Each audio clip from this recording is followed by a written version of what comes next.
నమస్తే C voice news కి స్వాగతం. సంక్రాంతి అనగానే గుర్తొచ్చే వాటిలో ముఖ్యమైనది కొత్త అల్లుళ్ళు. ఈ పండుగ సందర్భంగా కొత్త అల్లులకు వారి అత్తమామలు ఘన స్వాగతం పలికి వారి అభిమానాన్ని చాటుకున్నారు. దీనిలో భాగంగానే కోయలగూడెం మండలం రాజవరం గ్రామానికి చెందిన కాకి నాగేశ్వరరావు లక్ష్మి దంపతులు సంక్రాంతి పండుగ సందర్భంగా వారి ఇంటికి వచ్చిన అల్లుడు కూతురు చేమకుర్తి లోకేష్ జోష్న దంపతులకు ఘన స్వాగతం పలికారు. దాదాపుగా 250 రకాల ఆహార పదార్థాలతో ప్రత్యేక విందును ఏర్పాటు చేశారు. ఈ ఏర్పాట్లను చూసిన లోకేష్ తో పాటుగా ఆయన తల్లిదండ్రులు చేమకుర్తి సత్యనారాయణ బాల త్రిపుర సుందరిలు ఆశ్చర్యానికి లోనయ్యారు. ఘనమైన ఆతిథ్యం ఇచ్చిన కాకి నాగేశ్వరరావు లక్ష్మి దంపతులకు అభినందనలు తెలిపారు. ఈ కార్యక్రమంలో కాకి కిరణ్ తో పాటుగా కుటుంబ సభ్యులు పాల్గొన్నారు.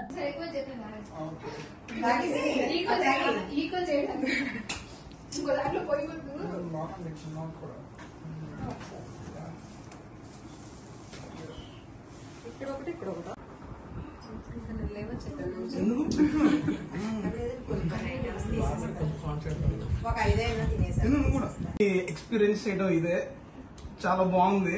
మాటల్లో చెప్పలేనంత ఆనందంగా ఉంది.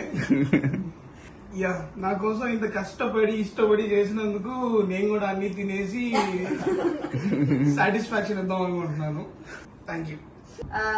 బజ్జీలు ఇలా అదేంటి రైతా అదేంటి halwa bread halwa carrot halwa beetroot halwa జున్ను గడ్డు జున్ను మామూలు జున్ను అన్ని చేశారు.